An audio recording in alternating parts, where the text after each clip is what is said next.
당신들 같은 아버지 우리한테 필요 없었어요. 하지만 우리 엄마가 흘린 눈물만큼은 그 값은 제대로 받아낼 겁니다. 20살 삼둥이 아들들이 아버지를 향해 차갑게 내뱉은 말이었습니다. 23년 만에 나타난 재벌 아버지를 향한 처절한 거부였죠. 하지만 아들들은 몰랐습니다. 그들이 미워하는 아버지가 사실은 23년간 거대한 거짓말의 피해자였다는 것을, 그리고 진짜 아기는 따로 있다는 것을 말이죠. 과연 이 차가운 부자 관계에 봄은 올 수 있을까요? 사연 시작 전 구독과 좋아요를 눌러주시면 여러분의 마음에 따뜻한 행운이 찾아올 거예요. 새벽 4시 낡은 함석 지붕 아래로 희미한 형광등 불빛이 새어나오고 있었어요. 저는 김수연 묵직한 사골뼈를 하나씩 집어들며 칼로 골수를 긁어내고 있었습니다. 22년째 변함없는 이 시간, 이 자리였어요. 손가락 끝이 차가운 뼈에 시려오면서도 멈출 수가 없었습니다. 엄마, 오늘도 일찍 일어나셨네요. 준혁이가 하얀 유도복을 입은 채로 가게 안으로 들어왔어요. 뒤이어 준호와 준우도 똑같은 도복 차림으로 나타났습니다. 20살이 된 삼둥이 아들들의 어깨는 어느새 산만큼 넓어져 있었어요. 저는 아들들을 바라보며 쓸쓸하게 웃음을 지었습니다. 너희들은 운동이나 열심히 해라. 엄마 일은 신경 쓰지 말고. 엄마 혼자서 이 무거운 뼈다귀 솥을 어떻게 들어요? 준혁이가 커다란 무쇠솥을 번쩍 들어 올렸어요. 준호와 준우도 말없이 뼈를 씻으며 제 옆자리에 앉았습니다. 제 가슴이 뭉클해졌어요. 전국체전 유도 경기에서 3형제가 동시에 금메달을 딴 아들들이었습니다. 국가대표 코치님은 올림픽 선발전에 나가면 충분히 합격할 실력이라고 했었어요. 하지만 훈련비가 없어서 꿈을 접어야 하는 현실이었죠. 세 아들 합쳐서 1,000만 원이 필요했지만 저에게는 그런 돈이 없었습니다. 우린 괜찮아요, 엄마. 준호가 끓는 육수 거품을 걷어내며 말했어요. 목소리에는 깊은 체념이 묻어 있었습니다. 그때였습니다. 굉음과 함께 대형 버스 세대가 골목 앞에 멈춰 섰어요. 재건축 조합 직원들과 용역업체 사람들이 우르르 내려왔습니다. 여기가 그 고집불통 설렁탕집이지? 덩치 큰 남자가 담배를 입에 물고 비웃듯이 말했어요. 뒤따라 나온 직원들이 전단지 뭉치와 철거 도구들을 들고 있었습니다. 오늘까지라고 했잖아요. 빨리 나가세요. 용역 반장이 평상을 발로 걷어찼어요. 플라스틱 의자들이 와르르 소리를 내며 넘어졌습니다. 저는 급하게 앞으로 나섰어요. 제발 사흘만 더 장사하게 해주세요. 아줌마, 우리도 일정이 있다니까요. 빨리 치우라고. 반장이 제 어깨를 거칠게 밀어냈어요. 저는 비틀거리다가 바닥에 주저앉고 말았습니다. 준혁과 준호, 준우의 눈에서 불길이 타올랐어요. 세 아들이 동시에 벌떡 일어서려는 순간 제가 손을 뻗어 막았습니다. 안 돼, 너희들은 들어가 있어. 저는 무릎을 꿇고 고개를 조아렸어요. 등뼈가 차갑게 떨리고 있었습니다. 제발 부탁합니다. 사흘만 더 기회를 주세요. 준혁은 주먹을 꽉 쥐었어요.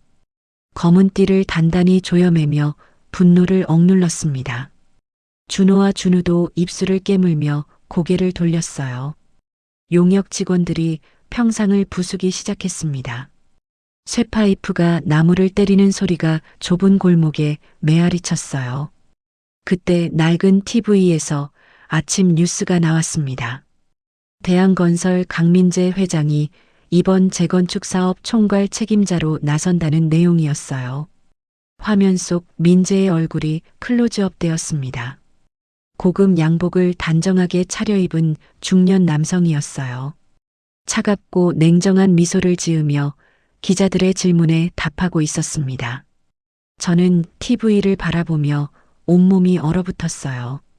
23년 전 바로 그 얼굴, 저를 냉정하게 버렸던 남편의 얼굴이었습니다. 육수가 부글부글 끓어오르고 있었어요. 제 눈에서 뜨거운 눈물이 뚝뚝 떨어져 끓는 육수 속으로 스며들었습니다. 사골 국물에 녹아든 그 눈물은 23년간 쌓인 서러움과 원망의 맛이었어요. 용역 직원들이 돌아간 후 부서진 평상 조각들 사이에서 저는 혼자 주저앉아 있었습니다. 준혁과 준우가 조용히 제 곁에 다가와 앉았어요. 아무 말도 하지 않은 채 네 사람은 석양이 지는 골목을 멍하니 바라보았습니다. 얼마나 시간이 흘렀을까요? 다음 날 오후 검은색 고급 세단 5대가 골목 입구에 일렬로 줄지어 섰어요. 강민재가 뒷좌석에서 천천히 내렸습니다. 비서와 수행원 4명이 그의 주위를 에워싸고 있었어요. 회장님, 바로 저기가 그 설렁탕집입니다. 비서가 부서진 간판을 손가락으로 가리키며 조심스럽게 말했어요. 민재는 낡은 가게를 바라보며 미간을 찌푸렸습니다. 23년 전 기억 속 수연은 특급 호텔 양식 주방에서 하얀 셰프복을 입고 당당하게 서 있었어요. 그런데 지금 눈앞의 여인은 기름때 묻은 앞치마를 두른 채 사골뼈를 씻고 있었습니다. 민재의 입가에 차가운 미소가 스쳤어요. 역시 어머니와 누나 말이 맞았다는 생각이 들었습니다. 저는 고개를 천천히 들었어요. 23년 만에 마주하는 남편의 얼굴이었습니다. 손에 들고 있던 뼈가 와르르 소리내며 바닥에 떨어졌어요. 김수현. 민재가 냉정하게 제 이름을 불렀습니다. 마치 남을 대하듯이 건조하고 차가운 목소리였어요. 여긴 왜 왔어요? 저는 차갑게 대답했습니다. 앞치마로 손을 닦으며 자리에서 일어섰어요. 이런 꼴로 사는 줄 몰랐네. 23년 만에 보니 어떻게 살아왔는지 훤히 보이는구나. 민재가 가게를 천천히 둘러보며 비웃듯이 말했어요. 시큰둥한 표정으로 낡은 시설들을 훑어봤습니다. 무슨 말씀이세요? 이 가게 때문에 재건축이 늦어지고 있다고. 다른 주민들은 벌써 다 이사 갔는데 당신 혼자만 버티고 있다면서? 여긴 제 가게예요. 재건축 지역이야. 보상금도 충분히 줬을 텐데 왜 이렇게 고집만 부리는 거냐고. 민재의 목소리에는 짜증이 가득 묻어 있었어요. 사업에 지장을 주는 골칫거리를 보는 눈빛이었습니다. 바로 그때였어요. 가게 안쪽 방에서 3명의 청년이 나타났습니다. 하얀 유도복을 입은 삼둥이 형제였어요. 민재의 심장이 쿵하고 멈추는 듯 했습니다. 자신의 20살 시절 얼굴과 똑같았어요. 키도 어깨 라인도 걷는 모습까지 모든 것이 판박이었습니다. 엄마, 저 사람 누구예요? 준혁이가 민재를 경계하며 물었어요.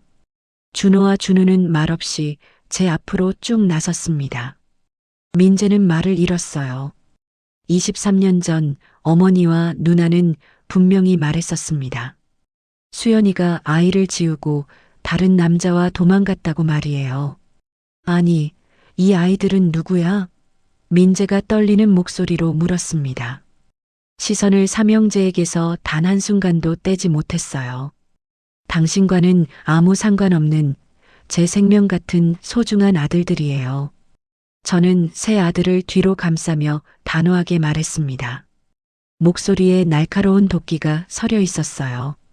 바로 그때 빨간색 외제 스포츠카가 요란하게 경적을 울리며 멈춰섰습니다. 서하은이 명품 하이힐을 신고 내려왔어요. 명품 가방을 손에 든 채로 거만한 표정을 짓고 있었습니다. 여보, 왜 이런 지저분한 곳에 있어요? 하은이 저를 위아래로 훑어보며 코웃음을 쳤어요. 코를 찌푸리며 가게 안을 들여다봤습니다. 이게 그 유명한 첫사랑이에요? 완전 거지 같네요. 하은이 키득키득 웃으며 말했어요. 그러더니 갑자기 뜨거운 육수가 담긴 국자를 집어들었습니다. 이런 지저분한 곳에서 장사 그만하고 빨리 나가요. 하은이 제 팔뚝에 뜨거운 국물을 부었어요. 저는 아야하고 소리를 내며 팔을 움켜쥐었습니다. 준우의 눈에서 불꽃이 튀었어요. 순식간에 몸을 돌리며 날카로운 발차기를 날렸습니다. 하은이 들고 있던 명품 가방이 공중으로 날아가 버렸어요.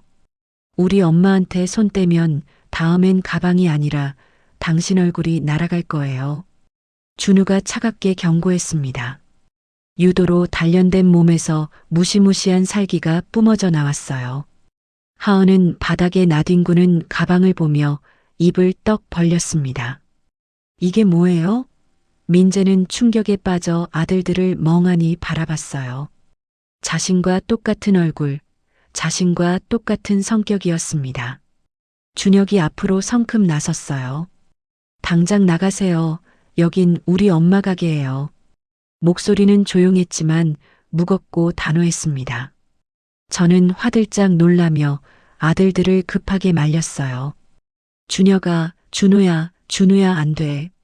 엄마, 저런 사람들이 엄마를 괴롭히는 걸 우리가 그냥 보고만 있을 순 없어요. 준호가 주먹을 꽉 쥐며 말했습니다. 민재는 가슴이 터져버릴 것 같았어요. 22년 동안 자신이 모르고 지나친 아들들이었습니다. 자신의 피가 흐르는 자신과 똑같은 모습의 아들들이었어요. 강수연, 정말로 내 아들들이냐? 민재가 떨리는 목소리로 물었습니다. 저는 민재를 똑바로 쳐다봤어요. 23년간 가슴속에 쌓여있던 원망이 눈빛에 가득 담겨 있었습니다. 당장 나가요. 다시는 우리 앞에 얼씬도 하지 마세요. 제가 처절하게 소리쳤어요. 목소리가 골목 전체에 울려 퍼졌습니다. 민재와 하은이 떠난 후 저는 주저앉아 눈물을 흘렸어요. 23년 전 그날이 선명하게 떠올랐습니다. 그때는 추운 겨울이었어요. 저는 특급 호텔 양식 주방의 수셰프였습니다. 강민재는 같은 호텔 경영기획팀 과장이었어요. 우리는 직원 식당에서 처음 만났고 6개월 만에 사랑에 빠졌습니다.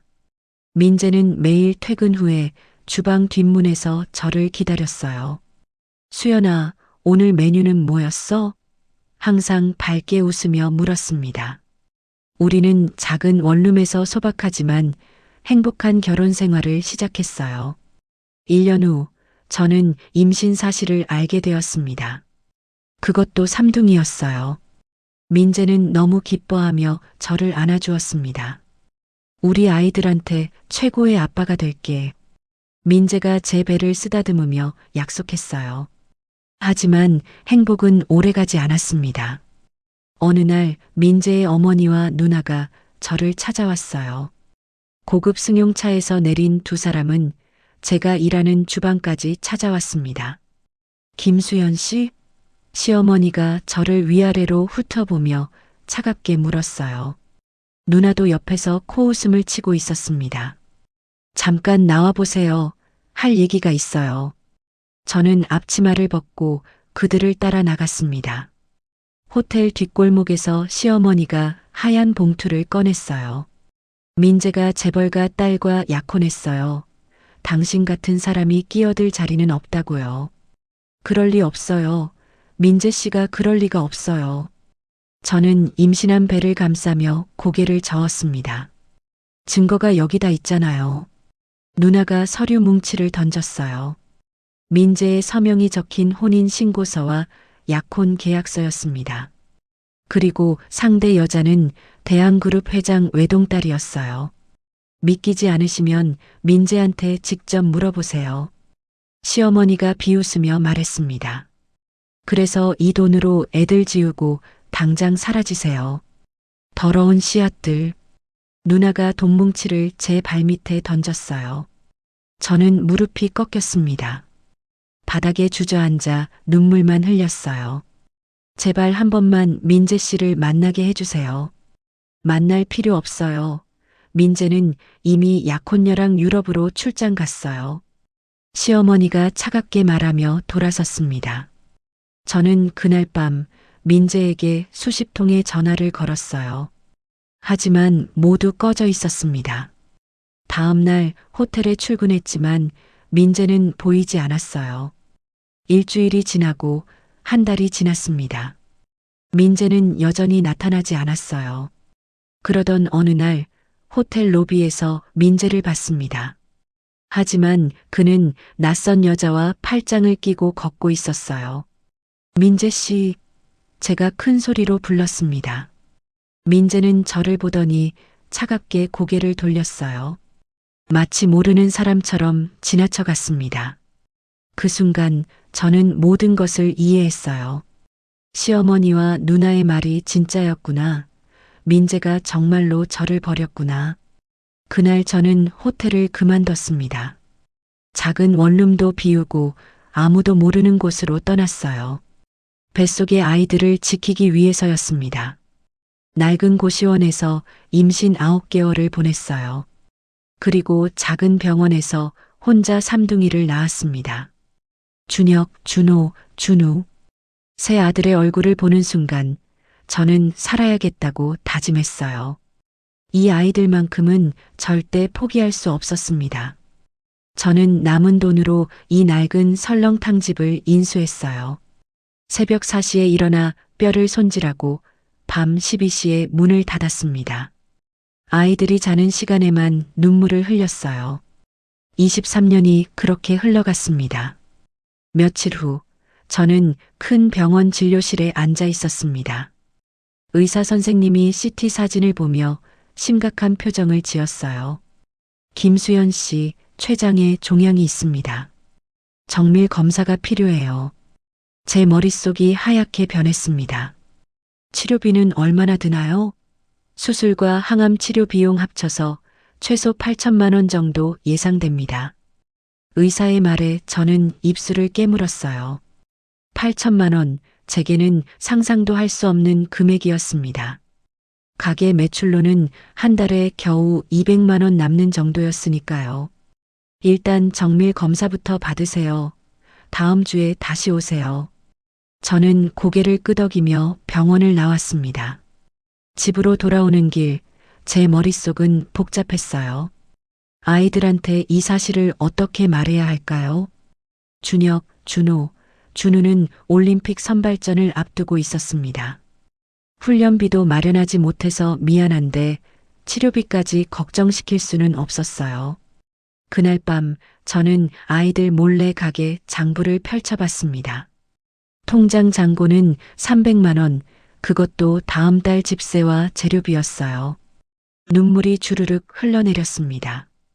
어떻게 해야 하나, 정말 어떻게 해야 하나. 다음 날 아침 구청에서 공문이 날아왔어요. 재건축 조합 최종 통보서였습니다. 2주 내로 이주하지 않으면 강제 철거에 들어간다는 내용이었어요. 보상금은 이미 지급되었으나 귀하가 수령을 거부하여 공탁 처리되었습니다. 저는 한숨을 내쉬었어요. 그 보상금 5천만 원으로는 새 가게를 열 수도 전세금을 마련할 수도 없었습니다. 그런데 이제 병원비까지 필요하게 되었어요. 엄마, 무슨 일 있어요? 준혁이가 제 표정을 보며 물었습니다. 아니야, 아무것도 아니야.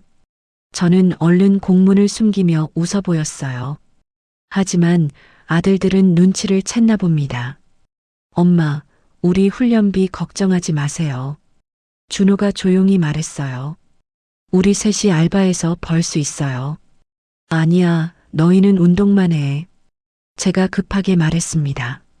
하지만 아들들 눈빛을 보니 이미 무언가 결심한 것 같았어요.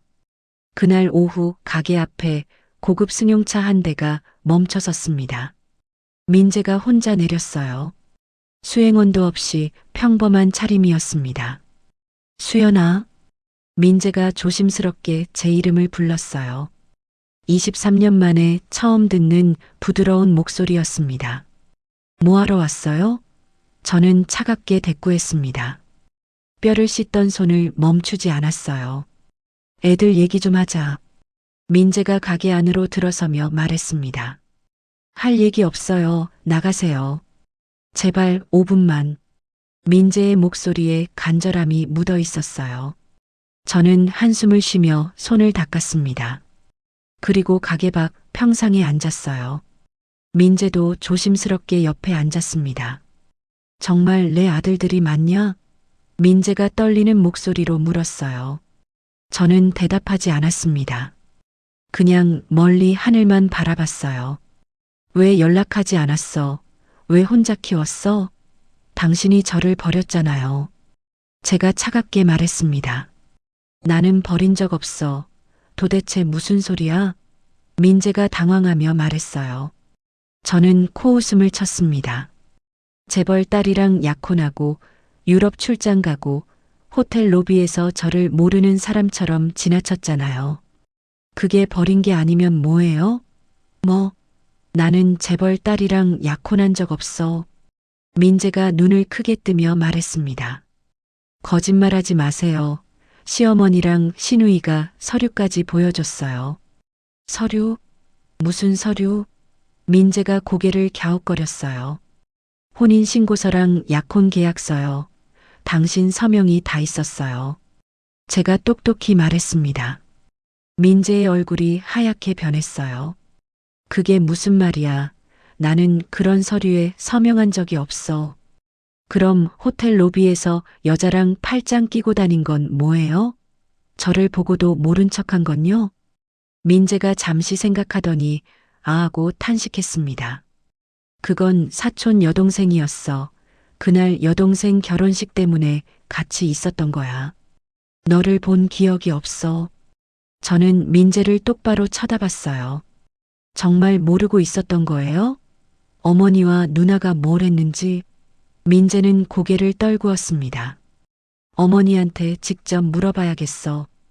민재가 일어서며 말했어요. 그리고 저를 돌아보며 말했습니다. 수연아, 미안해. 23년 동안 정말 미안해. 일주일 후 구청 대회의실에는 주민들이 빼곡하게 앉아 있었습니다. 재건축조합 총회가 열리는 날이었어요. 강민재가 단상 위에서 사업 계획을 설명하고 있었습니다. 이번 재건축으로 주민 여러분의 자산 가치가 크게 상승할 것입니다. 민재의 목소리는 차분했지만 표정은 복잡해 보였어요. 저는 맨 뒤쪽에 조용히 앉아 있었습니다. 평소와 다르게 검은 정장을 단정하게 차려입었어요. 손에는 두꺼운 서류 봉투를 꼭 쥐고 있었습니다. 서하은이 마이크 앞으로 걸어 나왔어요. 주민 여러분, 신속한 이주가 모두를 위한 길입니다. 하은의 목소리에는 거만함이 묻어 있었습니다. 그때 저는 벌떡 일어났어요. 잠깐만요. 회의실이 조용해졌습니다. 모든 사람의 시선이 제게 쏠렸어요. 하은 씨, 당신이 조합 이사들한테 돈을 뿌린 거 말씀해 보세요. 제가 차분하게 말했습니다. 목소리에는 23년 전 호텔 셰프 시절의 당당함이 되살아나 있었어요. 하은의 얼굴이 창백하게 변했습니다. 무슨 말씀이세요? 조합이사 5명한테 각각 5천만 원씩, 그리고 가짜 감정 평가서를 만든 거 말이에요. 제가 서류를 꺼내며 계속 말했습니다. 이 모든 증거가 여기 다 있어요. 회의실이 웅성거렸어요. 주민들이 놀라서 수군대는 소리가 들렸습니다. 민재는 충격을 받은 표정이었어요. 하은이 뇌물을 썼다는 사실을 전혀 몰랐던 겁니다. 그리고 강민재 회장님. 저는 민재를 똑바로 쳐다봤어요. 23년 전 일에 대해서도 이야기할 시간인 것 같아요. 민재의 가슴이 쿵쾅거렸습니다. 무슨 말을 하려는지 알 것 같았어요. 23년 전 당신 어머니와 누나가 저를 협박해서 쫓아냈다는 거 알고 계셨나요? 제 목소리가 떨렸지만 단호했습니다. 임신한 몸으로 무릎 꿇고 빌어도 소용없었어요. 회의실이 숨소리조차 들리지 않을 만큼 조용해졌어요. 저는 계속 말을 이었습니다. 23년 전 어느 겨울날이었어요. 시어머니와 시누이가 제가 일하던 호텔 주방으로 찾아왔습니다. 하얀 봉투를 흔들며 거만하게 웃고 있었어요. 민재가 재벌가 딸과 약혼했다고 당신 같은 여자가 끼어들 자리는 없다고 했죠. 저는 임신한 배를 감싸며 말했어요. 그럴 리 없어요. 민재 씨가 그럴 리가 없어요. 증거가 여기 있잖아. 시어머니가 서류를 던졌습니다. 민재의 서명이 들어간 혼인신고서와 약혼 계약서였어요. 진짜였나요? 가짜였나요? 민재가 일어서며 떨리는 목소리로 물었습니다. 전부 가짜였어요. 당신 도장을 몰래 찍은 거였죠. 제가 대답했어요. 그리고 이 돈으로 애들 지워버려. 더러운 씨앗들. 신우이가 돈뭉치를 제 발밑에 던졌어요. 저는 혼자 남아서 눈물만 흘렸습니다. 저는 당신을 지키려고 모든 걸 포기했어요. 제 목소리가 회의실에 울려 퍼졌습니다.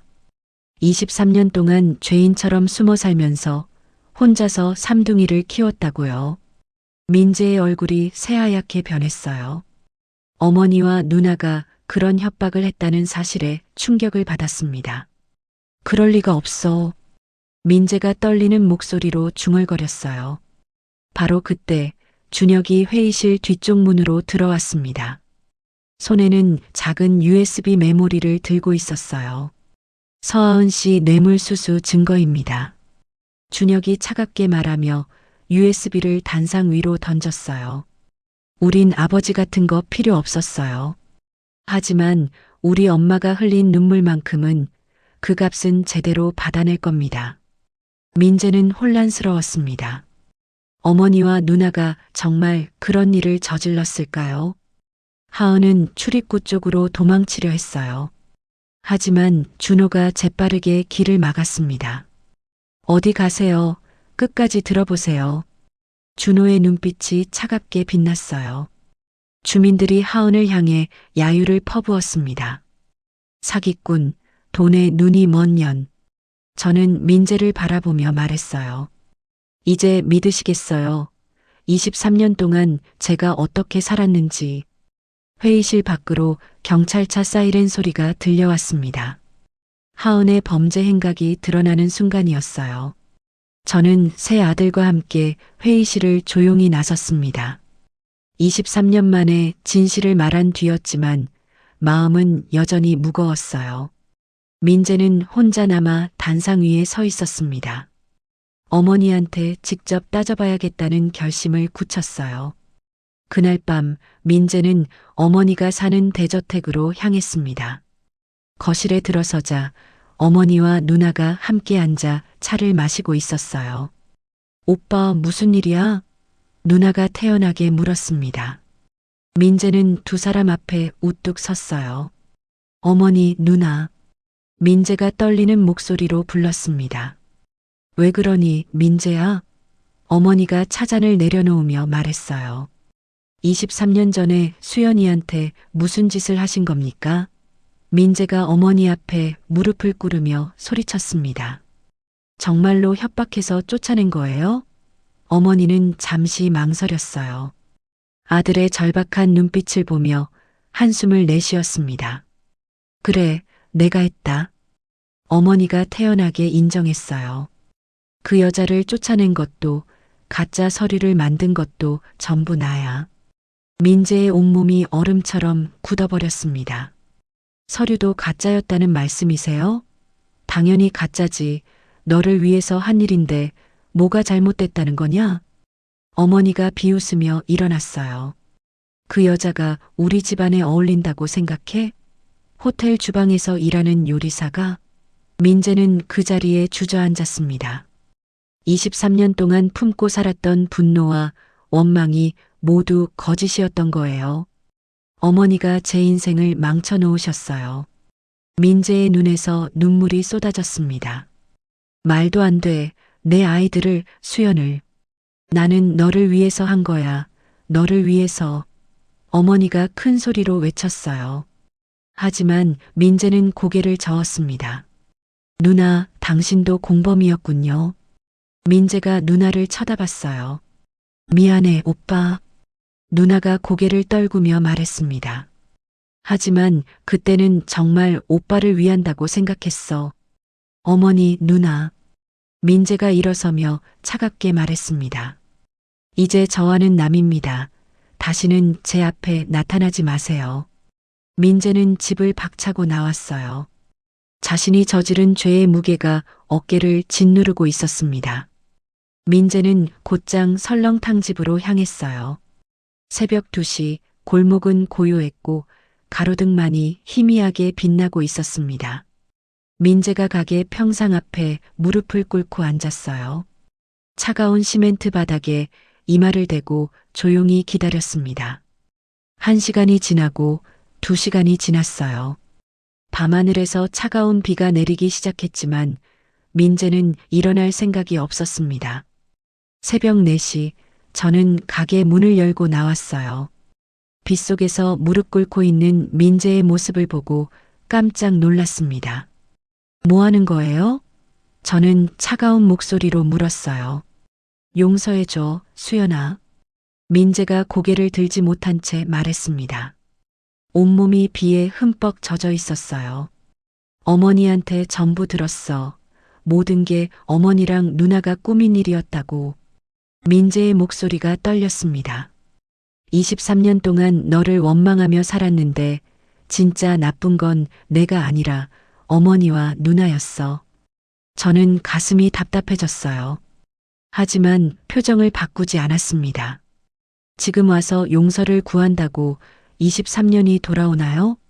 제 목소리에는 여전히 차가움이 서려 있었어요.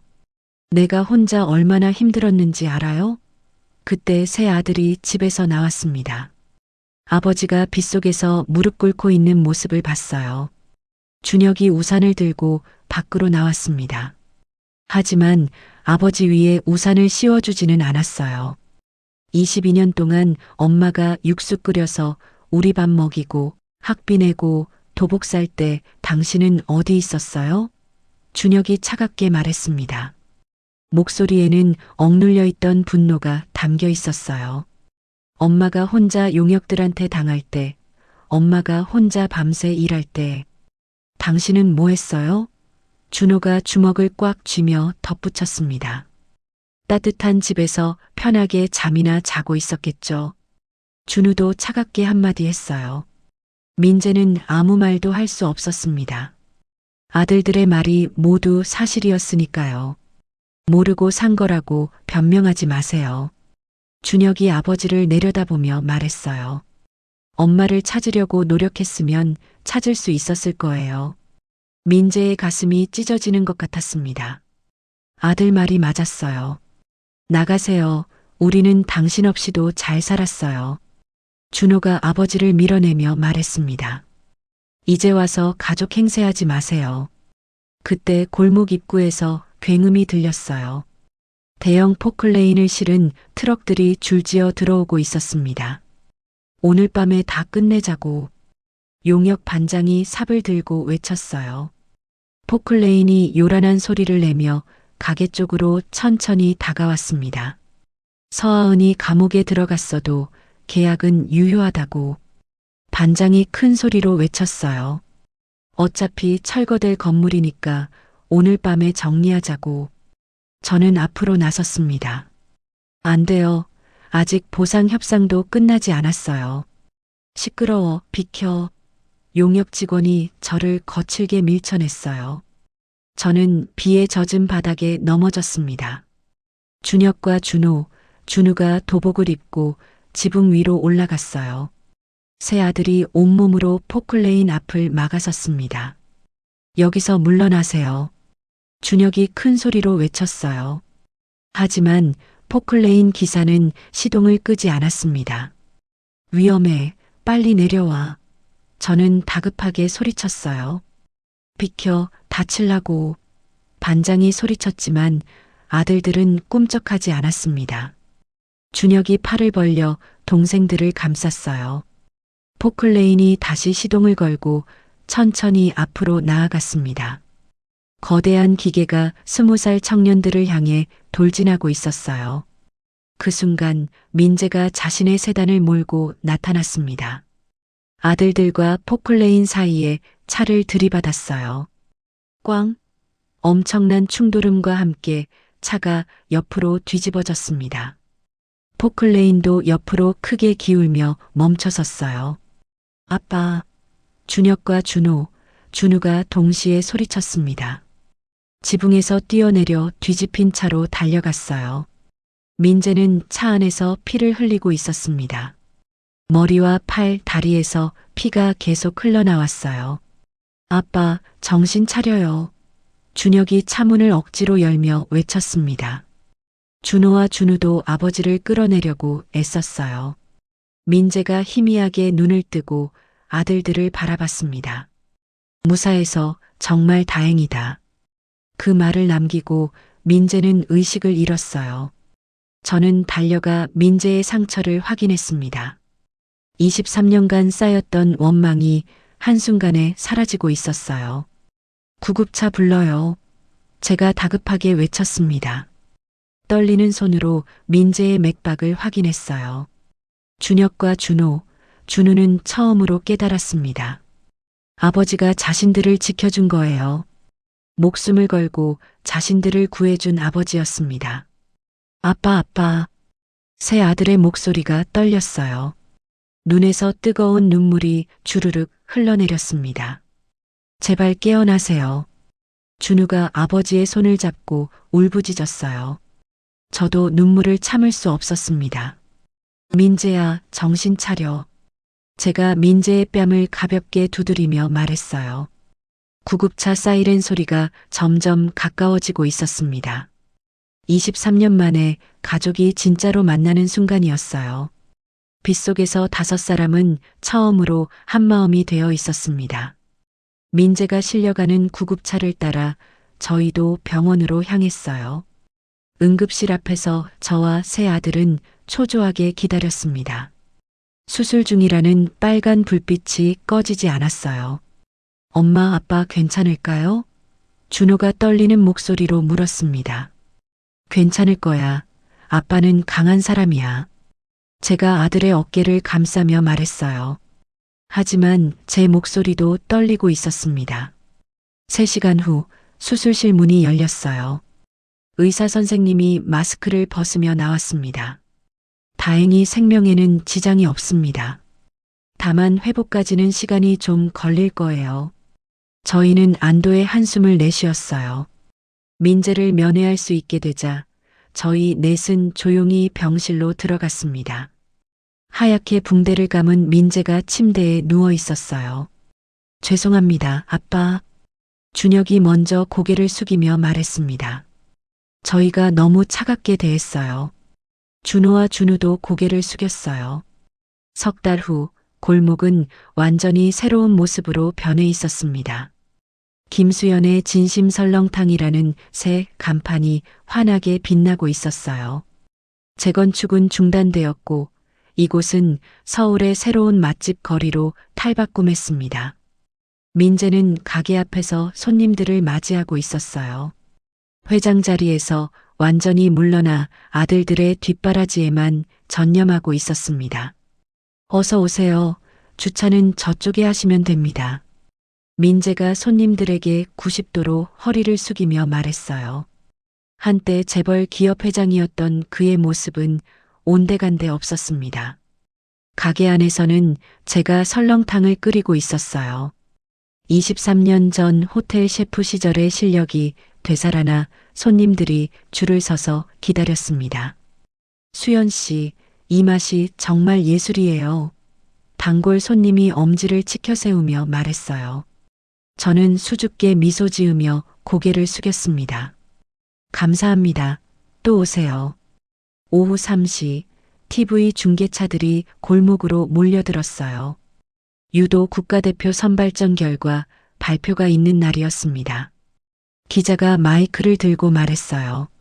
남자부 73kg급, 81kg급, 90kg급에서 놀라운 결과가 나왔습니다. 화면에 시상대가 나타났어요. 준혁과 준우가 나란히 금메달을 목에 걸고 서 있었습니다. 대한민국 유도 국가대표팀의 최준혁, 최준우 선수가 동시 선발되었습니다. 아나운서의 목소리가 흥겹게 울렸어요. 시상대 위에서 준혁이 마이크를 잡았습니다. 이 메달을 고생하신 우리 엄마와 이제야 만난 우리 아빠에게 바칩니다. 준호도 고개를 숙이며 덧붙였어요. 22년 동안 혼자 저희를 키워주신 엄마 그리고 저희를 지켜주신 아빠 사랑합니다. 준우도 눈물을 글썽이며 말했습니다. TV를 보던 골목 주민들이 눈물을 훔쳤어요. 어머, 저 착한 애들 좀 봐. 정말 효자들이야. 웅성거리는 소리가 골목 전체에 퍼졌습니다. 저녁 무렵 민재의 어머니와 누나가 가게 앞에 나타났어요.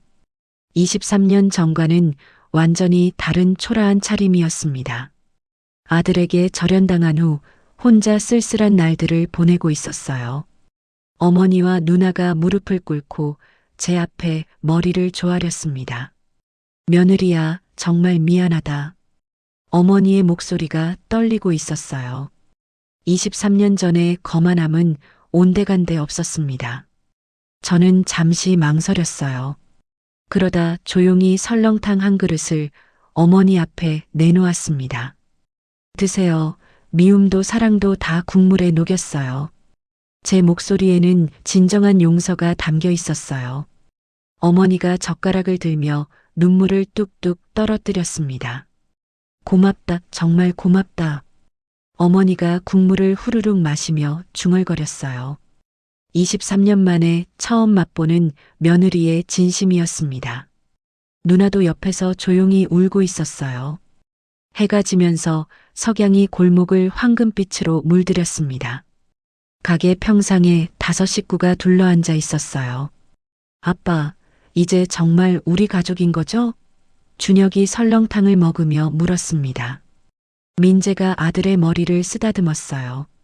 그럼 앞으로 평생 너희 아빠야. 준호와 준우도 처음으로 환한 미소를 지었습니다. 엄마도 이제 혼자가 아니에요. 제 눈가에 웃음꽃이 피었어요. 23년간 짊어졌던 무거운 짐을 마침내 내려놓은 기분이었습니다. 정성을 다해 끓여낸 설렁탕 한 그릇이 인생을 치유한다고 했잖아요. 민재가 따뜻한 국물을 마시며 말했어요. 석양이 지는 골목 풍경은 마치 한 폭의 아름다운 그림 같았습니다. 부서졌던 가족이 다시 하나로 모이는 순간이었어요. 사골 육수의 구수한 냄새가 골목 전체를 감싸고 있었습니다. 5 식구의 웃음소리가 황금빛 노을 속으로 스며들어갔어요. 23년 동안 떨어져 있던 가족이 진실을 마주하고 다시 하나가 되는 이야기였습니다. 시어머니와 시누이의 거짓말로 시작된 오해와 원망이 결국 용서와 사랑으로 치유되었죠.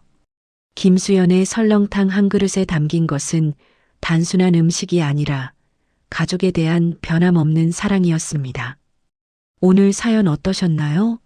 이야기를 끝까지 들어주신 분이 계시다면 어디서 듣고 계신지 댓글로 알려주세요. 그곳에 행운이 가득할 거예요. 오늘도 함께 해주셔서 감사합니다.